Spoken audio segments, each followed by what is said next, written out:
I'm saying the family is the best part of Superman and Lois. It's the most well written, and everything else is not.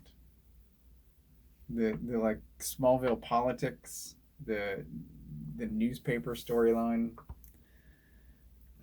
The newspaper storyline to me felt like from the very beginning, we need Chloe, but we obviously cannot have Chloe because Chloe is in prison, but we want her character, so let's make her character with a different name, give her the same haircut with a different color, and put her in charge of the paper and give her a wall of weird right away. What they needed was for one of them to have a job because they went from living in the city. So I hope they saved some money because they are effectively broke. Well, they finally sold their Metropolis apartment or whatever, like in the last episode. I'm like, why didn't you do that a year ago? I think that was a throwaway line. They're like, hey, do these people have any money? Oh, well, we just sold our property. Oh, well, that's good. Was Martha secretly was rich? That before or after the city got destroyed? Because that's important. Yeah, but they also swept it up with some garbage cans and mops in like a day, and everything looked fine again, even though like sky lasers were blowing up whole buildings previously. I'm just saying, outside of the family, that show is not well written. The town should not have been angry with the DOD being there. The DOD is an influx of people that would be spending money. They shouldn't have taken over Main Street, because that's dumb. But they clearly weren't spending money. They weren't spending money because of poor writing. But you bring that many people into a small town, they will be eating at the diner, buying needed material from the general store. You would think that. It's like a movie coming to a small town. There's an influx of cash. And for some reason, this town was angry and basically everyone was leaving. Yeah, and they were happy about Morgan Edge, who tried to destroy the town. But then mad at that went on a little bit long for me. Let's be mad at Lana's family and Kyle, who were duped like all of us, but we need to be mad at someone for some reason. The guy cast to be bad guy. Who, Kyle? Yeah. I don't remember where I've seen him before, but he's always a dick. Yeah, I don't know. There are some parts that were weird, but again, it's a comic book show about an alien man with superpowers like God. So I have to turn off some of my people are going to act like real people expectations. Simply because if they were going to act like real people, the second any of them saw Superman, they would be like, burn it with fire, kill it, make it dead. He's an illegal alien. He probably doesn't have papers. So, I mean, if they're okay with that, I can be okay with some people on the show making horrific decisions over and over again, because otherwise there would be no show. If everyone did the right thing in the first episode, Morgan Edge would have been taken care of. Superman would have been done. There would have been like 3 episodes, and then the rest of the season would have been like, let's watch Jonathan and Jordan go to high school like normal kids, and nothing wrong happens. I have no problem with those kids. They're fantastic. And I was expecting to hate them. Yes. And I'm like, wow, they're actually one of the best parts of the show. So, neck chain kid. Jonathan. Yeah. Jonathan, football player, no powers. Yeah. I expected to not like him because he seemed like the son. And then he was for like an episode. And then he has in the back half of the season some great character moments. He's like the caring brother. That's because he was Jonathan Kent, not just named after his grandpa. He was the stand-in for Jonathan Kent, for a new Clark Kent being his brother Jordan. Yeah, I thought they were really good. Some of the Eradicator stuff, a little bit strange. Oh, all of it. But even the writers talked about that. They didn't know Eradicator was going to be in the show until the episode it showed up in. They were like, we need something. You mean the device? The device and just the name Eradicator. Like, they had no idea what was going to happen. It's a well-named device. That makes no...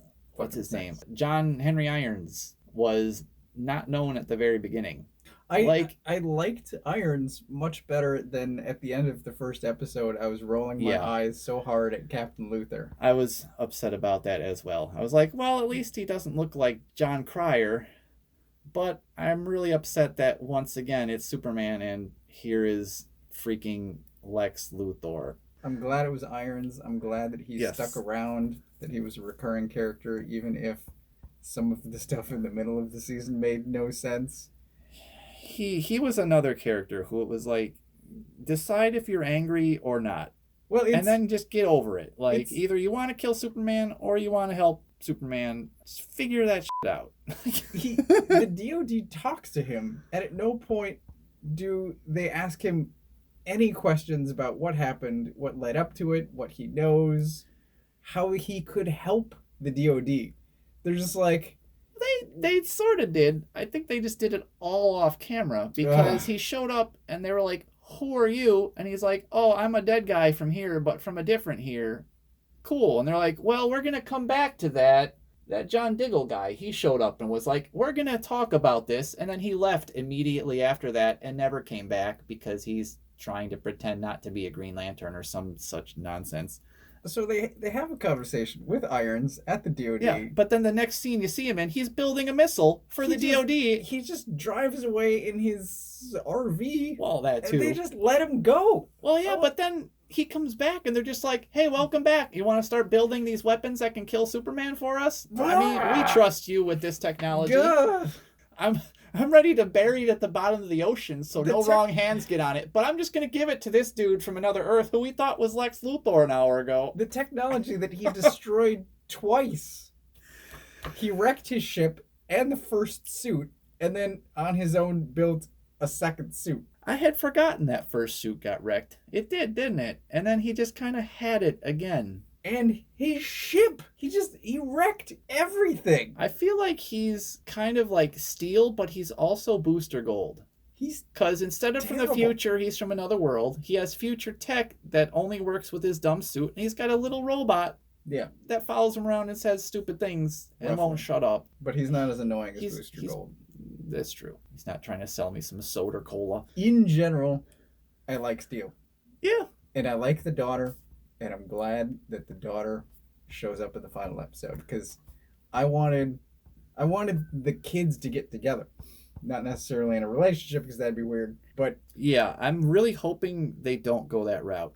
They can never go down that route. See, people who are mad at Loki kissing other Loki, you shouldn't be mad about that. You should be mad if Natalie gets with Jonathan Kent or Jordan Kent. That'd be weird. Really strange. So I just want I want them to be in scenes together. Like those are going to be some weird, interesting conversations. I think they were setting that up with Jonathan hanging out with Steel the whole time. Yeah. I feel like him and her are going to be hanging out, building contraptions. How about the scene where Jonathan walks up and he's like, "Here's all the rest of the weapons I borrowed, or the weapons I stole," and he just pours out a duffel bag of assault rifles and grenades. Yeah. And Steel just looks at him like, "Cool. Like, you were just telling this kid to fuck off a second ago because he said your suit was nice. And you were like, no, it's not, and you should just get out of here and do kid stuff." Well, what was kid stuff? Stealing a duffel bag of guns for you? Bad. Right. That was just so weird. That came out, and then they didn't use a single one of them. They're like, "No, here's this gun from a bad guy from the Flash or from Supergirl that was on once that we'll just name drop." They used that at some point. They used that, I'm gonna say, mid-season before breaks, but that was a recurring gun. Did they? At some point. I couldn't tell you who or when, but I remember those visual effects. Another thing I didn't quite understand, like Eradicator at the end, he was trying to infect everybody, right? Because he had all the gold kryptonite or the X kryptonite, and he was the Eradicator, and he had like this force field spreading out, and he was doing the hands down at my side shaking thing. And then his big force thing that was supposed to turn people into subjects shot out big wormies that blew up buildings.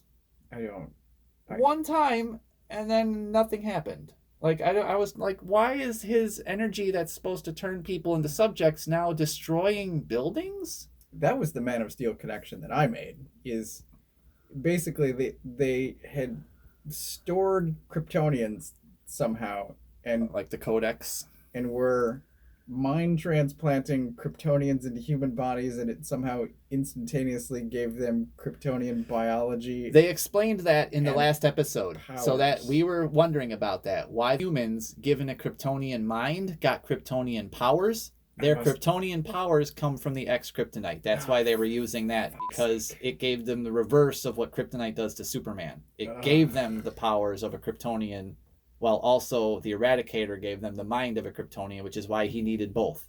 So they did explain that. They might have explained it earlier in the season. I just missed it because I was probably shaking my head at something. They did explain that in the last episode. That's why he needed that whole cave full of X-Kryptonite, which I thought the DoD had been removing for the past 2 months, but there was a giant football field underground's worth of it where no one was anywhere near. I have no idea what the DoD were still doing. They were just hanging out in that one tent on Main Street. I'm like, why are you in the town? None of the problems are happening in the town. Not doing anything. They're happening at this cave that you're not at. What have you been doing? Why aren't you at Morgan Edge's Fortress of Solitude in the desert? It makes sense that Lane is retiring because he fucked this whole thing up. That was the whole point of the DoD being so ridiculous. Was like every time Lane made a decision, everyone just pointed out, "Dude, you don't know what you're doing. How are you in charge of this?" I can't tell if that character's coming back or not. Lane? Yeah. I could see him being every once in a while, especially if they eventually need some character to get killed that's meaningful. He'll probably show up, "Oh, Grandpa's here for a picnic," and then Brainiac lands a ship on his head. "Oh no," or something. Yeah, that makes sense. But like I was saying earlier, I think his salary is going to go to Natalie for this next season. So we're going to get some new cast, and I'm sure Leslie will show up again and be a bit more recurring, possibly. And maybe like a Batman, Joker, Arkham Asylum type, go talk to her in her cell constantly, like he was doing with Morgan for a while. Maybe. And Morgan's still alive, yeah, which surprised me. Yeah, and he's Morgan again, seemingly, which again, also surprised me. Yeah, it seemed like that wasn't supposed to happen. I was kind of almost I don't know where I thought this season would end, but with the characters they introduced, I'm almost expecting that by season 2's end, or maybe season 3, that we will get some sort of a version of the Death of Superman story. Because we've got Steel, we've got the Eradicator, we've got a Superboy. You know, it's not all we need is a cyborg thrown in there. It wouldn't be the same, but they could tell a very similar story. You could have Jordan running around in his own homemade jacket with a Superman shirt that he found, and maybe some kind of thing on his face, to maybe a haircut or something. That kid needs a haircut. Maybe that's why they have him with such a shaggy hair. Once they hero him up, he's going to have to cut that hair and look different. But you've got Steel. All they need to do is put a freaking S on his chest and get rid of that dumb helmet and give him one that's not from the game Halo. Yes, please give him a better helmet. Yeah, that Master Chief nonsense, just oof. One thing I noticed watching them, I noticed that when he's in that suit, the actor really doesn't move much. He just kind of stands there. I don't think he can walk around very well wearing that suit too often. Probably. I think there's a couple of scenes where he kind of moved, but they're always like special effects filled, so I'm guessing it was like a different version of it. But whenever he's there standing around talking to people wearing that suit, like he doesn't move at all. It just looks like he's stuck in the position that it's in when it's standing without him in it in the barn. Like it's one of those boards where you just walk up and put your head behind it for photographs. So now that they've got a few months, maybe they could figure out, the props guys could figure out a better suit for him that he can actually move in. Probably, and probably just maybe sleeker, maybe more Steel-like. I'm guessing that's part of the thing. They didn't want it to look, well, it sounds like they didn't quite know at first that he was going to necessarily be Steel, but also this was a suit built for Lex Luthor. It was supposed to look like his power suit, hence the whole Luthor misdirect. But I don't know, I could see him getting a little bit more of a Steel-looking suit in the next one. Some of that stuff about his hammer was kind of strange and nonsensical. Well, that's the comic book aspect of just nonsense. Like, yeah, it's just like X-Kryptonite. It's essentially magic. It does whatever. I just thought it was funny how it's like this hammer that's, it's going to be busting through this dude that's stronger than a Kryptonian basically, and smashing him in one hit. And yet, in order to turn it on, I just have to use my hand to push a little button on the side. Like that seemed like this powerful indestructible weapon, and you're like just putting things on, and it's got like child-proof caps, like a pill bottle on it, like Yeah. Yeah. and it's got Tony Stark's heart inside. No, no, no, no, no, no, no, no, no, no, no, no. Mm-hmm. Magic. I did think it was funny that they're talking about how Jonathan is spending so much time with John Henry Irons and learning all these things, but every time he was with John Henry Irons, John Henry was like, "Don't touch anything, don't ask me questions, don't look at my things, and get out of here." He didn't teach him a thing, and then suddenly he's like, "I'm a weapons expert. Give me that gun, Mom." I think they taught him off camera. I think it's one of those things that they just There's a lot of show stuff you. off camera Yep. on this show. Yep. But still, like, and here's where I have to come back to why I really like this show. I liked Smallville, even with how horrendous it got in later seasons. Like, it always had goofy writing, but it did definitely get pretty bad when they were trying to stretch it for them last few, especially after Michael Rosenbaum left and half his family left, and it was just Clark trying to pull this show off with their Green Arrow. Every time I watch these shows, it's on my DVR. So I watch Superman Lois, it's DVR because I'm usually either sleeping for work or at work, whatever. And I always get the last 2 minutes of The Flash. Oh yeah. The Flash is basically in later seasons of Smallville.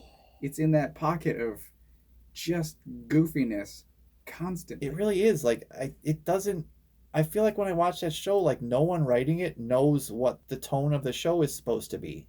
It's like, oh, we're gonna have this is supposed to be a big tragic event or a really heartfelt moment, but then everyone is saying the dumbest, most ridiculous things, and I can't take any of it seriously, even for a comic book cartoon show. Like, the Harley Quinn cartoon tries harder to be a serious show with emotions and character growth than The Flash. Like, the Harley Quinn show is phenomenal. It's fantastic. If you haven't watched it, go watch that. Just erase the CW from your memory and watch the Harley Quinn cartoon. Yep. And wait for season 3 like we are. Yep. Yeah, like The Flash, like, I watched a few of those episodes back in season 1 and 2, and like, even back then when they were, taking it seriously, it was so bad. I only watched the first episode. So I watched the first episode of Arrow when that came out, and I watched the first episode of Flash. Oof. And both, I said, nope. Yeah, Arrow, I was just like, I was still coming off of Smallville back then, though, so I was still kind of one of the people. Back then, I was mad that it wasn't the same guy, because I thought, hey, we'll get a spinoff. Cool, we'll get to see Superman, maybe. Nope. I think it was supposed to be a spinoff, and they took it in another direction. Which, after the way Smallville ended, probably a good idea, because we all know that we defeat Darkseid by just pushing Apocalypse away. Yep, it can't come back. Nope, because he pushed it a little bit away and then was like, done. Done. Just like this video is. I think we will pick up this conversation in a part 2 where we will maybe talk about all of the other CW shows in general and maybe some of our thoughts on those. However, anything we did say aside, Superman and Lois is definitely the one that we like the most of any of them. As always, thanks for joining us. Give us a like and a subscribe, and see you in the next episode.